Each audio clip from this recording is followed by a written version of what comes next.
Hello mundiram kanam mite tu ni senen gamne namading apan lajing thevin heji chun I ham ite ngai itu buchu imung tu ka sewa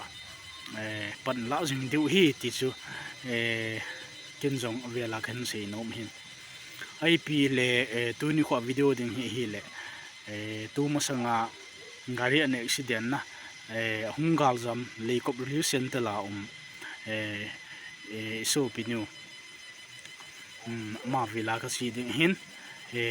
ji chun iti ki su kha ham elo le anak na I chan pha tam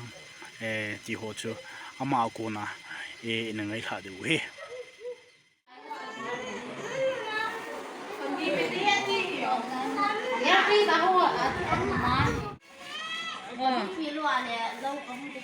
dammun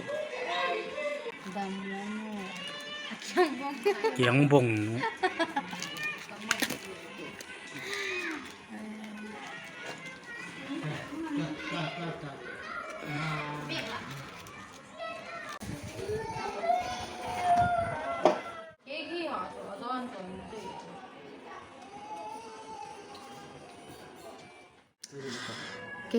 cái miền chỗ hi là rồi si ahin ko miền chỗ hi là càng chỗ Makhom ahin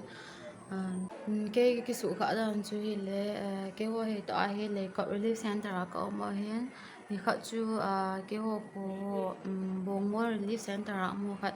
mi khác thì na ama thì na chú cái gì của na cái umtah thei gari ni wa cái gì na là vangset thì gari ni wa ahitan hin cho cái keng agu te ni ani langa bong ahin hi cho ape pe na chu mission hospital la kang po pe mission hospital ka chi hin mission na chun x-ray ho ka la ben amo hon jong azo lo du pha na cho 𝚕𝚑𝚎𝚑 ai transfer ke me 𝚕𝚑𝚎𝚑 hospital ka chi ke na wa he le cha chun minor operation ho bol ben amo yo ka zo lo du he ti pha na chu Kohima langa ai transfer ke ne azan jana chu Kohima ka lo ni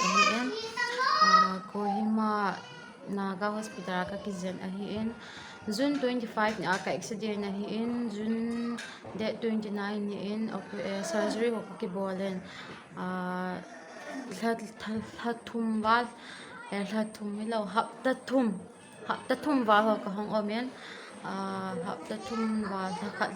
khat nai lam ka hong omen cha chu cha chu ka hong in chilang he ka hong ki le ke in lang he ji chun sopi olana loi do ko kanam mite ho so se mi ji video hin de so se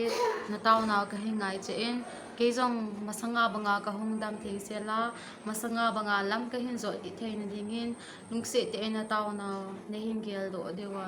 ka tawa hi in chule ke su ka dan ka hin sei na hi chan chu hin ten lungse te na taona ma ne hin gel do che o ka ki pe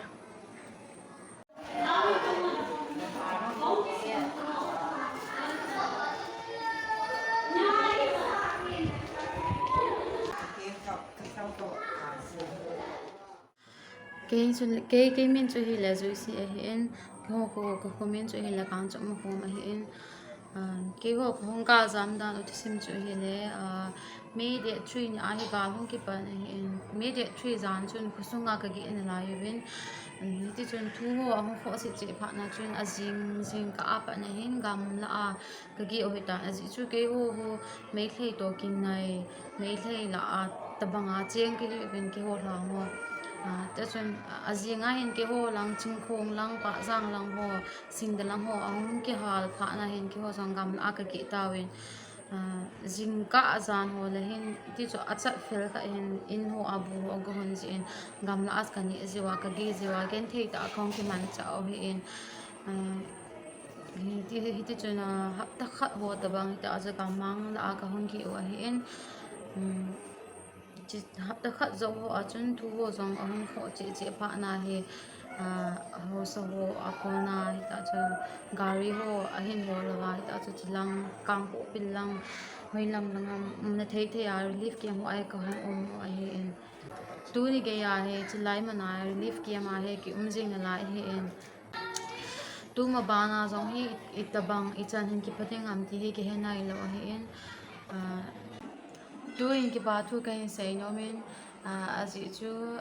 chilai relief ki ma ka wang ahen ni ding don ding ni the hi in von a hi in ma zo se ki kim se la ka mo jing ahen hi chi chen ki pa thu ka hin se chule ade emle piniam cha chunga jong ka ki pa na sa ta ka hin pongen azi chu ka to na wheelchair he amani pi in aman chi he pi lo he le tu ni jong he ka lup na mon jong ka khel thei lo de he en chi chun ama chunga ka ki pa di se ne kem na gari ana chi lo hinkho wang na cha ti ko lo dong so la gari akeng alam thalan da la kama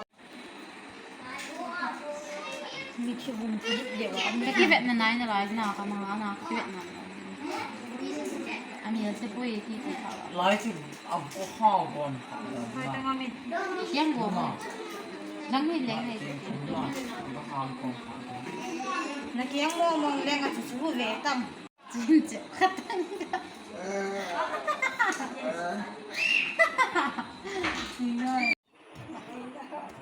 Hasimu bolang.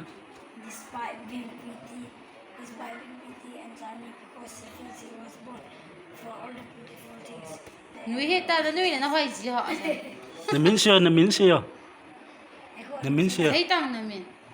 she was into the Long vetong namin siyo ta.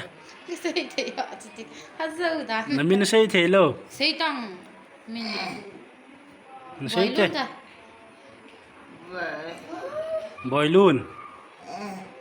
Good. Nato dam. Nato no mam. To nom lo.